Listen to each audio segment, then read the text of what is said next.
According to the Centers for Disease Control and Prevention, obesity has more than doubled in children and tripled in adolescents in the past 30 years. At Loma University Children's Hospital, we spoke to Dr. Hildemar Dos Santos. We asked him about the burden of children being overweight.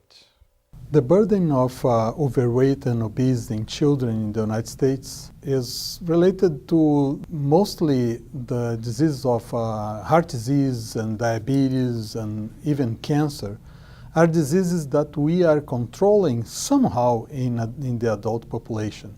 But with this epidemic of obesity and overweight, these diseases are coming by again. And we have seen those diseases appearing in children, like diabetes type 2 is almost as common as diabetes type 1 in children. It should be a disease that affects us with 50 and 60 years old. Now we see people with kids with 14, 15 years old having diabetes and having cholesterol and having hypertension, all related or mostly related to obesity. The parents have to be concerned about health because of the health risks. I believe the most important factor to prevent obesity is promoting exercise. I know it is related to diet, to a wrong diet, but I believe kids today are not doing much exercise as they used to. So if we want to emphasize something that will make an impact, it will be develop more opportunities for exercise in the school, at home, in the community, wherever. Exercise is the key point. Dr. Dos Santos, what advice do you have for parents to help their children get more physical activity? Have more activities for the kids. If they like video games, buy video games that have some exercise together.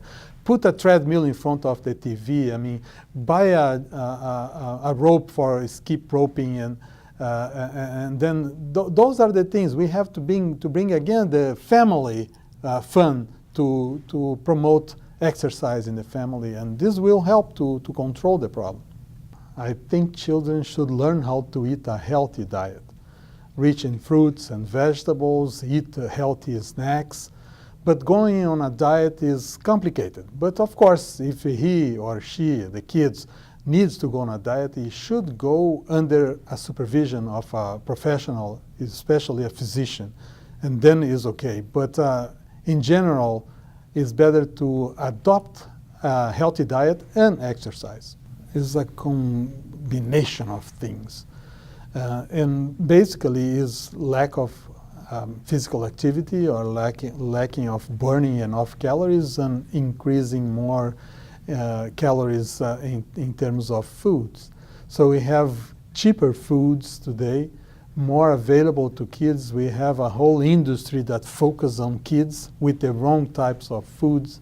That makes the problem a little more complex. For us to turn this epidemic around, we have to use strategies that are multiple-faced.